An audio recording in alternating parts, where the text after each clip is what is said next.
Nos da mucho gusto poder llegar hasta todos sus hogares a través de este programa internacional de televisión cristiana con el tema La soledad de la cruz. La soledad de la cruz. Hoy es Domingo de Ramos y queremos aprovecharlo para enviar a toda nuestra audiencia, a todos los que nos acompañan presentes en este lugar, un mensaje evangelístico de las palabras más misteriosas, escuchen esto, las palabras más profundas y más misteriosas de toda la Biblia. Las que Jesús expresó antes de morir. Mateo 27, versículo 45 en adelante, encontramos estas palabras. Y desde la hora sexta, o sea, las 12, apúntalo ahí, las 12 del día, es la hora sexta, hubo tinieblas sobre la tierra hasta la hora novena. La hora novena son las 3 de la tarde. En otras palabras, Cristo fue crucificado a las 12 del día y Él murió a las 3 de la tarde.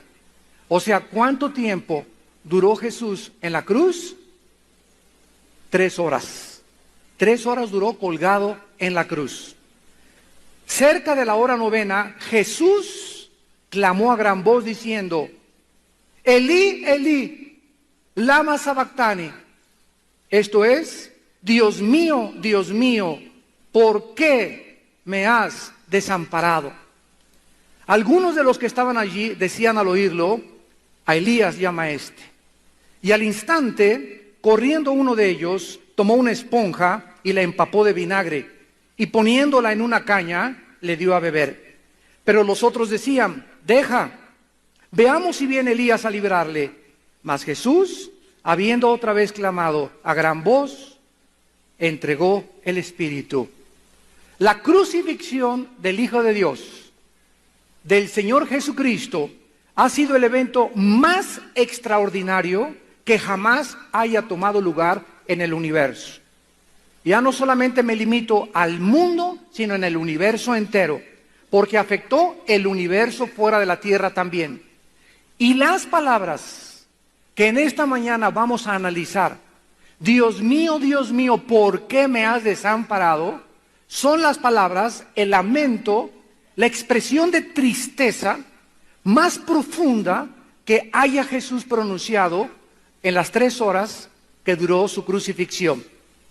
Este hombre inocente y sin pecado, que pasó toda su vida y todo su ministerio alimentando a la gente, haciendo milagros, sanando a los ciegos, a los sordos, sacando demonios, amando, abrazando a la gente. Este hombre inocente llevaba en ese momento en la cruz nuestros pecados.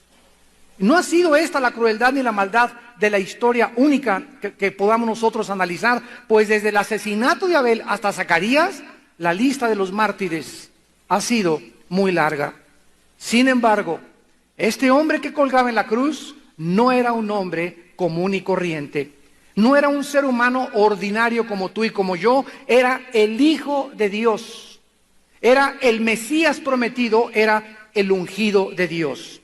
En Romanos 1, versículo 3 y 4, el apóstol Pablo dice acerca de su Hijo, nuestro Señor Jesucristo, que era del linaje de David según la carne, que fue declarado Hijo de Dios con poder, según el Espíritu de santidad, por la resurrección de entre los muertos. Cuando Él caminó en la tierra, Él dijo que Él era el Hijo de Dios. Muchos han pasado por el mundo diciendo, yo soy Dios. Uno de ellos es el líder de los gurús, el Dalai Lama, que le dijo al Papa Juan Pablo II que él era Dios en la década de los 90. Hay otro loco ahorita en Miami que dice que él es Jesucristo. En fin, muchos han dicho que son Dios o que son hijos de Dios. Sin embargo, es importante que observemos lo que dice Romanos 1:4. Fue declarado Hijo de Dios con poder por la resurrección de entre los muertos. No fue hasta que Cristo resucitó de los muertos que verdaderamente Él pudo demostrar al mundo que Él era el que tenía el poder sobre la vida y la muerte. Si Cristo se hubiera quedado en la tumba, miles como él antes y después han proclamado que son hijos de Dios, que son enviados de Dios, que son iluminados, como la cantidad de iluminados que existen en la historia de líderes y apóstoles falsos. Pero Cristo, con la resurrección de los muertos, Dios le dijo al mundo verdaderamente: este era mi Hijo bien amado. Vamos a ver en primer lugar en esta mañana el examen de estas palabras. Vamos a comenzar examinando estas palabras detenidamente para después poder interpretar el significado de lo que Jesús quiso decir cuando expresó lama lama sabactani, que es en el idioma, en el lenguaje arameo: Padre, Padre, ¿por qué me has desamparado? Número uno, estas palabras fueron palabras que expresaron una tristeza profunda. La palabra abandonado, la palabra desamparado, es una de las palabras más trágicas que cualquier ser humano puede escuchar, porque es algo que ningún ser humano quisiera experimentar en su vida. Una mujer que abandona a su esposo, un hombre que abandona a su esposa, un hombre que es abandonado por sus amigos, un niño que es abandonado por sus padres, forman parte de las experiencias más dolorosas que alguna persona puede atravesar en esta vida. El sentirnos abandonados es una de las experiencias más trágicas que podamos experimentar. Pero, cuando un ser humano es abandonado por Dios, cuando alguien es abandonado por su Creador, no habría palabras para poder describir esta tragedia, porque sería la más grande tragedia y la más grande calamidad y desgracia que te pudiera suceder a ti o a mí, a ser abandonados por Dios. Un solo día que Dios escondiera su rostro de nosotros sería insoportable. Y si es así esto con los seres humanos, imagínense ustedes cuán infinitamente más fue todavía con el Hijo de Dios. Este hombre que colgaba en una cruz maldecida había sido por toda la eternidad la delicia y el amor del Padre. Cuando comienza el Evangelio de Juan dice: en el principio era el Verbo o el Logos. El Verbo era Dios y el Verbo era con Dios. Este era en el principio con Dios. La luz en las tinieblas resplandece y las tinieblas no prevalecieron contra la luz. En él estaba la vida y la vida era la luz de los hombres. En el principio era el Hijo con el Padre. El Hijo estaba con el Padre y el Hijo era el Dios mismo. En la primera carta de Juan dice: y la vida fue manifestada. La Biblia nos muestra que Cristo existió siempre en la eternidad con su Padre, pero jamás en la historia el Padre y el Hijo se habían separado. Durante los 33 años de Cristo en este mundo, disfrutó de una comunión ininterrumpida con su Padre. La presencia de su Padre siempre le acompañó. El abandono que Cristo sufrió en la cruz fue el trago más amargo que la copa que el Padre le dio a beber. En segundo lugar, estas palabras se expresaron o las dijo en el clímax de sus sufrimientos. Ya anteriormente, los soldados romanos habían tomado un látigo, dice Josefo el historiador, que tenían 5 colas los látigos romanos.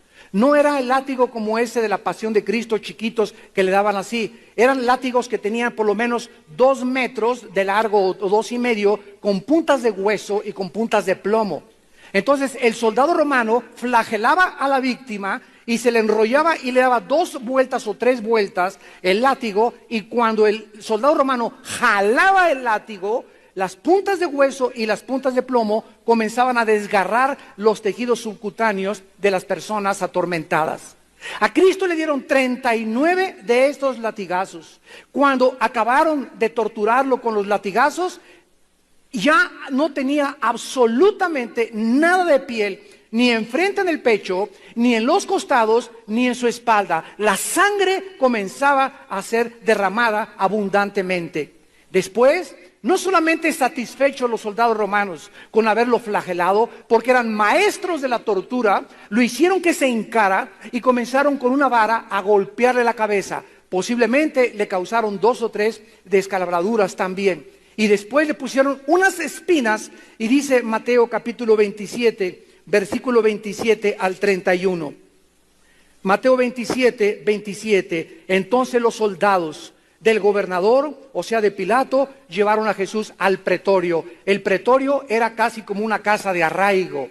El pretorio era como un cuarto de tortura. El pretorio era el lugar donde nadie podía entrar, porque los soldados no querían que nadie viera la crueldad como ellos martirizaban a sus víctimas. Lo agarraron de las greñas a Jesucristo y lo metieron a ese cuarto que es el pretorio, que es donde se juntan todos los soldados romanos expertos en crueldad y en ejecutar a sus víctimas. Dice la Biblia, lo llevaron al pretorio y reunieron alrededor de él a toda la compañía. O sea, todo un batallón de soldados romanos alrededor de Cristo, con el único propósito de torturarlo, de hacerlo sufrir, de hacerlo llorar y de tal vez decirle que se arrepintiera, que él no era lo que él había dicho, lo que le habían inventado, que él había dicho que era. Y desnudándole. ¡Qué vergüenza cuando te torturan encuerado! Le quitaron toda la ropa por si fuera poco, y entonces dice la Biblia, le echaron encima un manto de escarlata, pusieron sobre su cabeza una corona de espinas, una caña en su mano, e hincándose de la rodilla delante de él, le escarnecían diciendo: salve, rey de los judíos, y escupiéndole. Imagínense una compañía gargajeando a Jesucristo, una compañía derramando toda su vasca sobre Jesucristo, como un vómito maldito sobre el santo de Dios. Todas estas cosas le estaban haciendo a Jesús, y tomando la caña le golpeaban en la cabeza. Después de haberle escarnecido, o sea, después de haberle burlado, le quitaron el manto, le pusieron sus vestidos y le llevaron para crucificarle. Toda esta tortura tuvo Cristo antes de estar en la cruz. O sea que él comenzó a sufrir aproximadamente a las 3 o 4 de la mañana, cuando le capturaron en el huerto de Getsemaní, cuando Judas le entregó por 30 monedas de plata. La gente se burló de él, la gente le despreció, la gente le maldijo, pero dice Isaías 53 que él no abrió su boca. Como un cordero fue llevado al matadero. Es interesante que el Padre haya utilizado el ejemplo o la ilustración de un animal que son las ovejas. Si tú matas, por ejemplo, a un puerco, los chillidos de un puerco son pero horrible. Pero si tú agarras una ovejita y la llevas al matadero y le entierras un cuchillo, no hace más que Es todo lo que hace una ovejita, porque es el animal más indefenso que existe en la creación de Dios. Todos los animales tienen la forma de los conejos, pueden correr y escaparse de sus perseguidores o depredadores.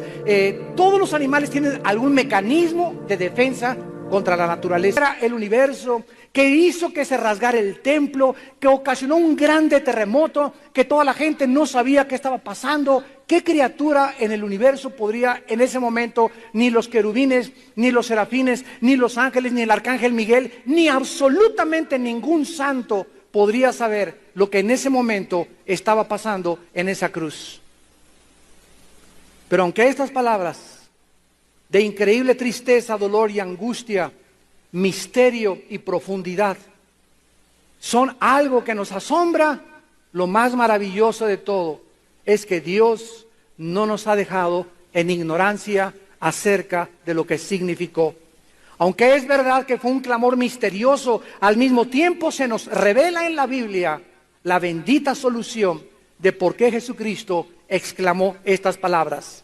La Biblia nos revela que estas palabras de Cristo, al contrario de lo que alguien pudiera imaginarse, estas palabras nos revelan el inmenso amor de Dios por nosotros.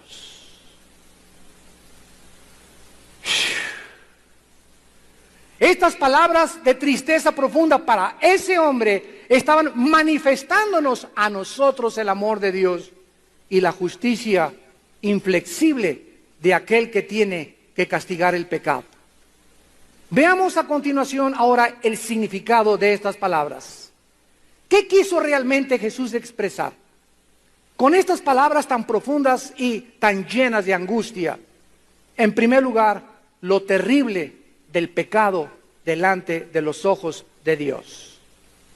Aquí podemos ver lo horrible que es el pecado y las consecuencias del pecado a los ojos de un Dios santo. El Señor fue crucificado a las 12, muere a las 3, y todas estas cosas que pasaron en la cruz nos revelan, en primer lugar, la maldad del corazón humano.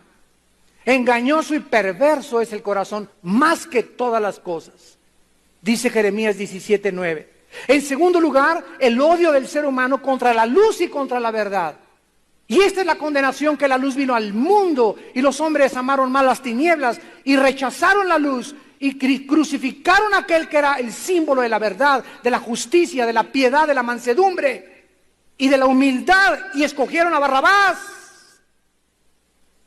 Y el mundo sigue escogiendo lo mismo en el siglo XXI. No queremos oír de la palabra de Dios. Deja que yo me haga mis propios mandamientos. Déjame vivir mi vida, mamá. Yo soy libre para hacer lo que yo quiera. Si quiero abortar, aborto. Si quiero ser homosexual, nadie se meta conmigo. Si me quiero casar con un hombre y soy un hombre, que nadie me diga si somos felices. Y sabes una cosa, como ahora bajando del avión, viniendo de Dallas, me preguntó una señora, ¿y usted es el de las conferencias? Sí, a sus órdenes. Oiga, ¿y por qué usted está en contra de la homosexualidad si es un nuevo estilo de vida? Y le dije, señora, una periodista, no me acuerdo qué periódico, le contesté, le dije hace 2 días, señora, a mí no me interesa lo que diga Sigmund Freud, no me interesa lo que digan los psiquiatras, no me interesa lo que diga Walter Mercado, no me interesa lo que digan los gurús. La Biblia dice que la homosexualidad es pecado. Y a mí me interesa lo que dice Dios, no lo que dice el mundo. Si Dios no nos hubiera dejado la Biblia, cada quien hubiera hecho sus propios mandamientos y sus propias leyes, pero no somos dioses. Las leyes morales vienen del cielo, porque no nos creamos a nosotros mismos. A mí me interesa lo que dice Dios, no la opinión de lo que dicen los psicólogos. Los psicólogos no inventaron el sexo, los psiquiatras no inventaron el sexo. Como le dije a un homosexual hace 4 o 5 días en Dallas, le dije, ¿quién te trajo al mundo, muchacho? Mi mamá y mi papá. ¿Y a quiénes vas a traer tú al mundo?, le contesté. ¿Qué pasaría si todos fueran hombres con hombres, mujeres con mujeres? Se acabaría la sociedad. Partiendo de ese principio nos damos cuenta que es antisociedad, antinatural. Está destruyendo el fundamento de la familia. Dios creó al hombre con órganos sexuales y a la mujer con órganos reproductores sexuales para que los dos se unieran y pudiéramos colaborar con Dios en traer criaturas, seres humanos a este mundo. Un hombre y un hombre jamás podrán traer a ninguna criatura. La adopción es una aberración delante de los ojos de Dios. Que Dios perdone, ¿verdad? Y que Dios tenga misericordia, porque como Sodoma y como Gomorra se está volviendo México. Y la sociedad lo está aceptando y lo está felicitando. Están acostumbrándose a que es normal. Y esto no es normal, es un pecado, dice Dios. Y Dios va a juzgarlos, porque dice la Biblia que ningún homosexual tendrá parte en el reino de Dios. No lo digo yo, ni te enojes conmigo. Lo dice 1 Corintios capítulo 6. Lo dice Romanos capítulo 1. Que se fueron tras la perversión de su mente y Dios los entregó una mente reprobada. El pecado humano nos ha devastado.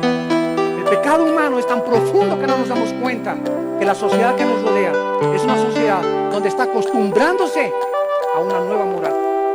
Ya es normal que las muchachas, si una muchacha de 18 años sale con otra muchacha de 20 años y le preguntan a la muchacha de 18 años si ella es virgen y ella contesta que es virgen, se burlan de ella.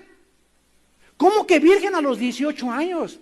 ¿Cómo que virgen a los 25 años? Porque ahora la virginidad ya no es una virtud. Ahora es un símbolo de burla y de desprecio. Ay de aquellos, dice Isaías 5, a lo bueno dicen malo y a lo malo dicen bueno, a lo amargo dicen dulce y dulce amargo. Ahora sí, un hombre, como el otro día mi cuñado y yo estábamos en Acapulco, llega un señor y nos dice, pues aquí tengo una casa con unas chavas del Spring Break, aquí, por allá, y vénganse para acá. Y le contesté, le dije a este hombre, mi cuñado y yo estamos fuera del mercado ya. En el momento que me casé me salí del mercado. Y cuando yo elegí a mi esposa Marta, sí, le dije a 2 billones, .22 mujeres, no. Para que te lo metas en la cabeza, tú que estás casado, viejo rabo verde. El matrimonio es santo a los ojos de Dios y Dios bendice la fidelidad y Dios bendice la pureza sexual. Y tenemos que entender esto. Dios es el que creó el sexo y Él es el único que tiene la autoridad para decirnos cómo, cuándo y dónde se usa el sexo. Ningún psicólogo, ningún hombre, nadie puede decirnos, ni expertos en sexología. Ellos no crearon el sexo. No tienen ningún derecho. Alguien que fabricó un Cadillac de meterse a decir que necesita un motor de Volkswagen. Los fabricantes de Volkswagen saben cómo funciona el motor de Volkswagen y cuando se me descompone no lo llevo a la Cadillac ni a la Chevrolet, lo llevo a la Volkswagen. Cuando nos descomponemos no vamos con el psiquiatra y el psicólogo, vamos con Dios. Él nos fabricó. Él sabe cuando estamos descompuestos y qué nos hace falta. La cruz revela el odio que el ser humano tiene contra Dios. Porque si siendo enemigos, dice Romanos 5:10, fuimos reconciliados con Dios, así es, antes de ser cristianos éramos enemigos de Dios. Yo siempre creí en Dios, me contesta una señora, mi respuesta es, ¿en qué Dios? Doña Pachita, la bruja de Tlatelolco, tenía 15 dioses. Los griegos tenían 6 millones de dioses. Otras religiones le llaman Alá a Dios, otros le llaman, tienen miles de deidades, otros se inclinan ante las estatuas. Señora, cuando usted me dice que cree en Dios, ¿de quién me está hablando? ¿Quién es el Dios de que me está usted hablando? Porque el diablo no es ateo. Ahora, si usted me dice, yo creo en Dios, el Dios y Padre de Jesucristo, el que hizo la Biblia, entonces usted es mi hermana y estamos en la misma familia. Porque solo hay un Dios vivo y verdadero, manifestado en la Biblia y por Jesucristo, el Padre de las luces, en el cual no hay sombra ni variación alguna. La cruz revela la profundidad del pecado humano, la increíble ingratitud de nosotros que tenemos, y en la cruz fue exhibida la santidad de Dios. La Biblia dice, sean santos porque yo soy santo. La santidad de Dios le demanda castigar el pecado, porque la paga del pecado es la muerte. Romanos 6:23. Y cuando Cristo llevaba nuestros pecados en nuestro lugar, identificándose con nuestros adulterios, nuestros robos, en Cristo fueron puestos robos, adulterios, asesinatos, terrorismo. Los pecados de los seres humanos fueron puestos en su cuerpo. Y como Dios es un Dios santo, no podía en el momento en que Él llevaba nuestros pecados, no podía el Padre estar en comunión con Él. Tenía que separarse de su Hijo. Y algo misterioso pasó en la cruz en ese momento, cuando Él gritó, Dios mío, ¿por qué me has desamparado? Él sabía por qué lo había desamparado, lo dijo para que nosotros supiéramos que había sido abandonado por su Padre. ¿De qué otra manera nos podía comunicar Dios que había abandonado a su Hijo, más que en ese grito, en ese clamor profundo, desesperado de la garganta del santo y el justo de Dios? Para que supiéramos que Dios no va a permitir que tú mueras en pecado. Y si Dios, dice en Romanos 8:31 y 32, no escatimó a su Hijo, no perdonó a su Hijo, ¿tú crees que te va a perdonar a ti? Si Él no tuvo en ese momento la compasión, la misericordia para poder estar con su Hijo, sí, hijito, voy a estar contigo siempre, siempre. Si en ese momento su Hijo, por causa del pecado, fue abandonado por Dios, imagínate el abandono que tú vas a sufrir de Dios en el infierno. ¿Qué es el infierno? El abandono eterno de Dios, la eterna separación del santo. Y si en esta vida no estás a gusto con la santidad, por eso no vas a ir al cielo, porque para que vayas al cielo necesitas haber sido santo. Pero aquí no te gustaba ser santo, a ti te gusta más la dolce vita. Te gustan más tus mandamientos, te gusta más el pecado, te gusta más la homosexualidad, el robo, la tranza, el adulterio, etcétera, etcétera. Entonces vas a estar muy contento en el infierno. Porque en el infierno no va a haber nadie que no haya sido antes amado por Dios. Antes Dios los amó, porque de tal manera amó Dios al mundo que dio a su Hijo unigénito. En segundo lugar, ahí en la cruz se manifestó la ira de Dios.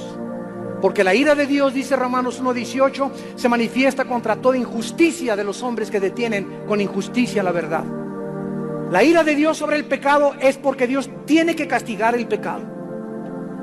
Y para que no te castigara a ti Dios, y para que Dios no me castigara a mí tampoco, nos dice que alguien llevó nuestros pecados en la cruz del Calvario. Y si yo creo que Jesucristo murió en mi lugar, ahora me dice Dios: Armando, tú ya eres libre de toda condenación. Romanos 8:1. No hay ninguna condenación, no hay ningún juicio, no hay ninguna crisis con los que están en Cristo Jesús. ¿Por qué? Porque toda la vida vivimos agradecidos de que alguien se sacrificó en nuestro lugar. Cristo lleva la ira de Dios, Cristo lleva el juicio de Dios, Cristo lleva el castigo de Dios en nuestro lugar, para que tú y yo sepamos que Dios nos ama. Para que sepamos que Dios nos ama. A mí me perdonó Dios, a ti te perdonó Dios, a su Hijo no lo perdonó. Es la única persona que no ha perdonado a Dios. ¿Por qué lo hizo? Porque de tal manera te ama Dios, que dio a su Hijo unigénito. Vemos también en la cruz el amor eterno de Dios y la sabiduría de Dios. Se acercaron los religiosos y los fariseos a la cruz, expertos en la teología del Antiguo Testamento. ¿Cómo puede decir que es el Hijo de Dios si en la Torá, en el Antiguo Testamento está escrito: maldito el que es colgado en un madero? ¿Cómo puede este hombre atreverse a decir que es el Hijo de Dios cuando está escrito que solamente los malditos son colgados en el madero? Y se quedaron los teólogos de los tiempos de Jesucristo absortos. No entendían. Y si eres el Hijo de Dios, pues bájate. Si tienes poder, desclávate y comienza a caminar. Y Cristo no decía ninguna palabra más que: perdónalos, no saben estos mensos lo que están haciendo. Y llegaron los griegos, los intelectuales, los filósofos de la época de oro de la filosofía griega, los expertos en la meditación, en la reflexión, los expertos en el análisis, los expertos en todas las cuestiones gramaticales y todo lo que concierne con el pensamiento humano. Y los griegos, al ver a Cristo crucificado, comenzaron en sus razonamientos a concluir: nuestros dioses, que eran mitad dioses, mitad humanos, nunca hubieran abandonado a su Hijo. ¿Cómo podía Dios y decir que es Dios y deja a su Hijo morir en la cruz? Dios, dice la Biblia en 1 Corintios 1:18 en adelante: la palabra de la cruz es locura a los que se pierden, porque Dios enloqueció la sabiduría del mundo. Pero tanto a los religiosos como a los griegos, Cristo, poder y sabiduría de Dios.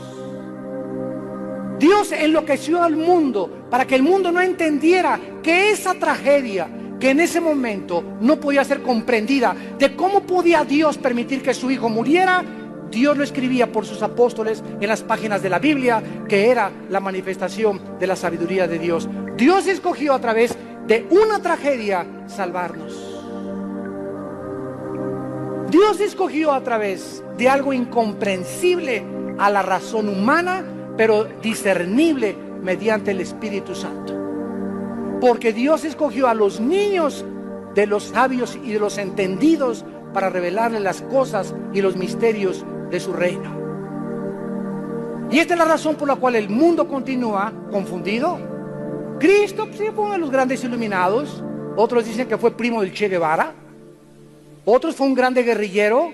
Otros se han atrevido a decir, como me dijeron una vez en la Facultad de Economía, que Cristo fue el primer comunista. Otros han dicho que fue uno de los grandes iluminados, como Moisés, como Sergio de la Ferrier, como Buda, como Confucio, etcétera, etcétera. ¿Por qué? Porque el mundo sigue confundido que Jesucristo no era un hombre común y corriente, porque no lo entienden. El mundo sigue sin entender quién era Jesús, pero tú lo entiendes y tú lo entiendes ahora. Y ustedes que nos ven por la televisión, más les vale que lo entiendan también. Porque si no lo entiendes es porque todavía no eres hijo de Dios. Pero cuando eres hijo de Dios y ves lo que ese hombre hizo por ti en la cruz, caes de rodillas.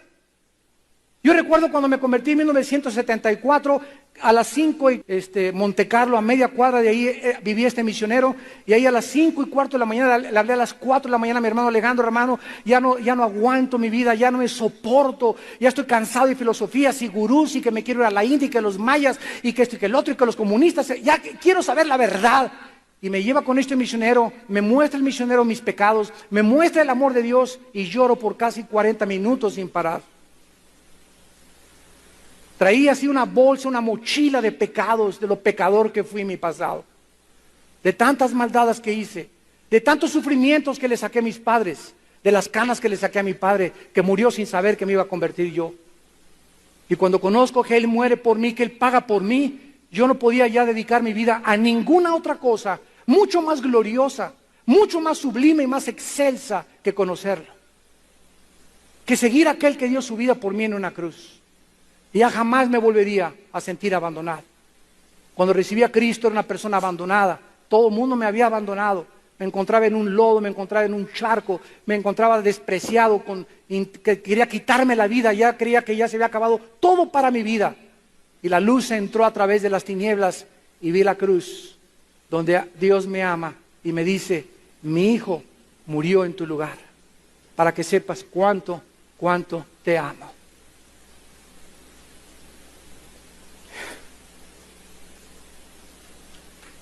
Gracias, Padre Santo. ¿Cuánto nos ama el Señor?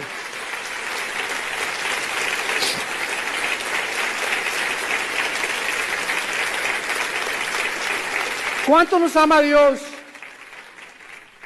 Qué ingratos somos todavía con Él, qué soberbios de creer que podemos vivir sin Él. Qué tontos, ¿verdad? Eso demuestra solamente que el diagnóstico que Dios hace en la Biblia de la naturaleza humana es verdad. Somos indefensos, estamos locos de remate, sin Él.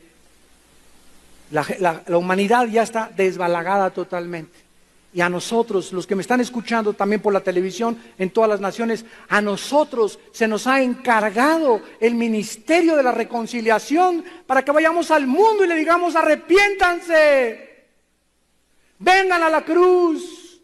Dios los ama. Este mundo va a ser desbaratado en cualquier momento. Las cosas van a ir de mal en peor, no van a mejorar. Las naciones, es mentira que van a tener avivamiento, como los falsos profetas lo están diciendo.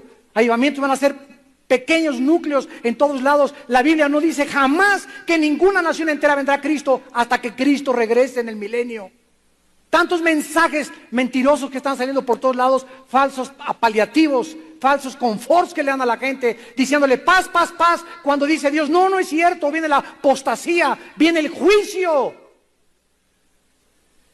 Ya no hay risa santa ni vómito santo, hay lloro santo. Nunca el avivamiento viene a través de la risa, viene a través del quebrantamiento del corazón.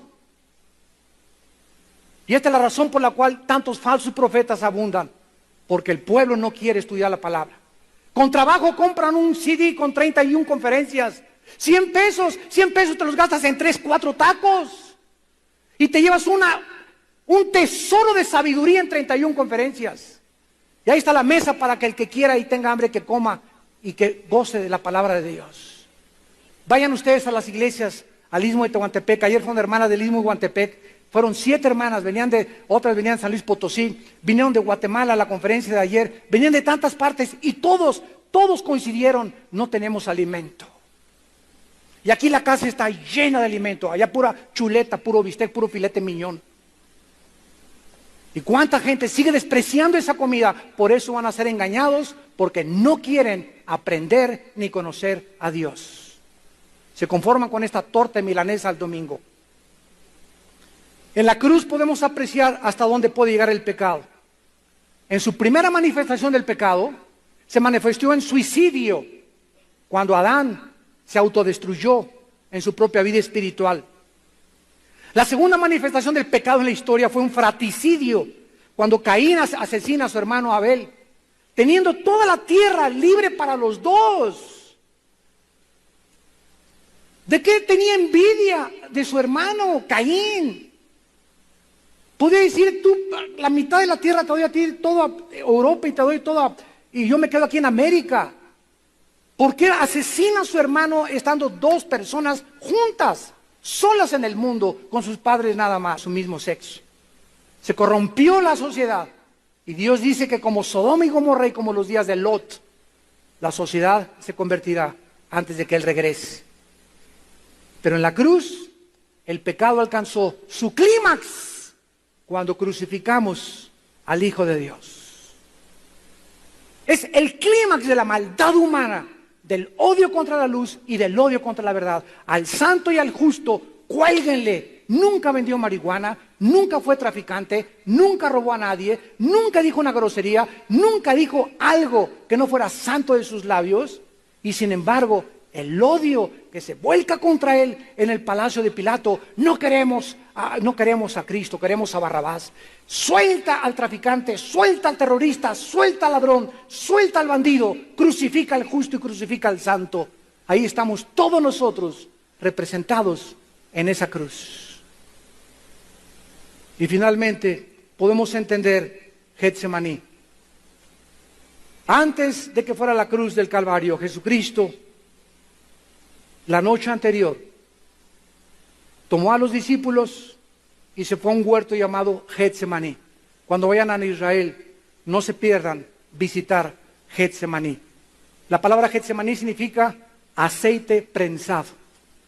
Aceite prensado, escríbelo.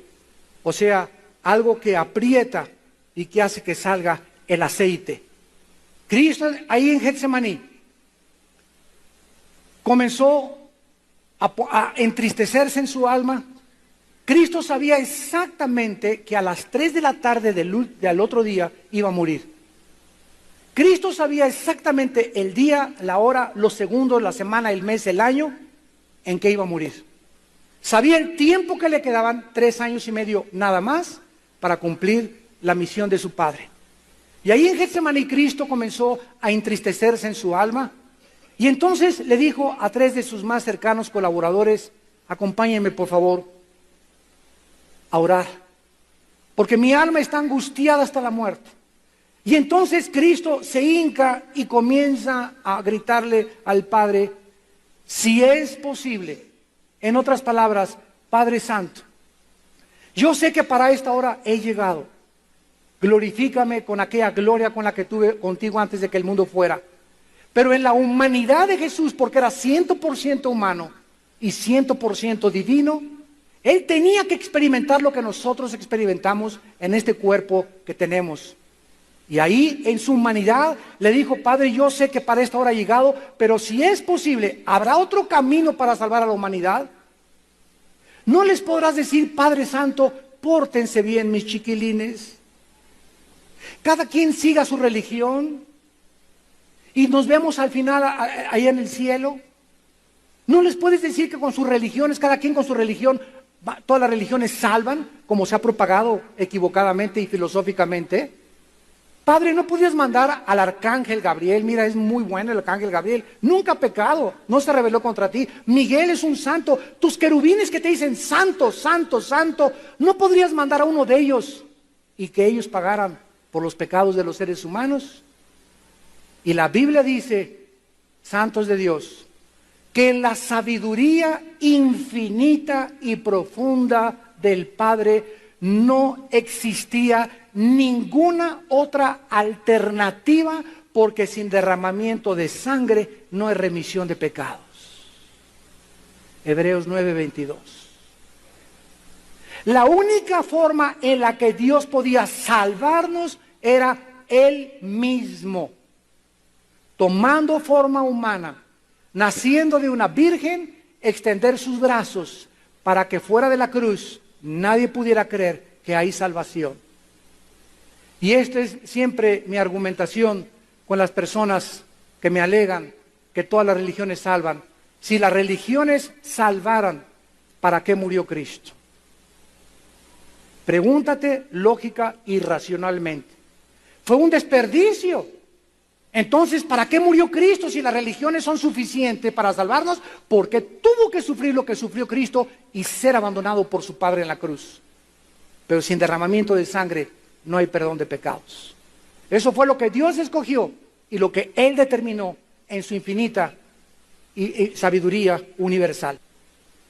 Más que en el pacto y en las promesas de su Padre, la fe del Hijo es manifestada al contrario de lo que nos pudiera indicar cuando Cristo exclama este grito, porque no fue una angustia solamente de tristeza ni desconfianza, sino que al decirle, Dios mío, Él estaba diciéndole, Padre, Padre, sigo creyendo en ti, pero que el mundo oiga que en este momento algo está sucediendo entre tú y mí, estamos siendo separados. Escúchenme, dice Cristo, mi Padre me abandonó y te abandonará también a ti en la hora de tu muerte si no te arrepientes de tus pecados. El pecado fue lo que acabó con el Hijo de Dios. El pecado fue lo que causó las desgracias, las tormentas, los tsunamis.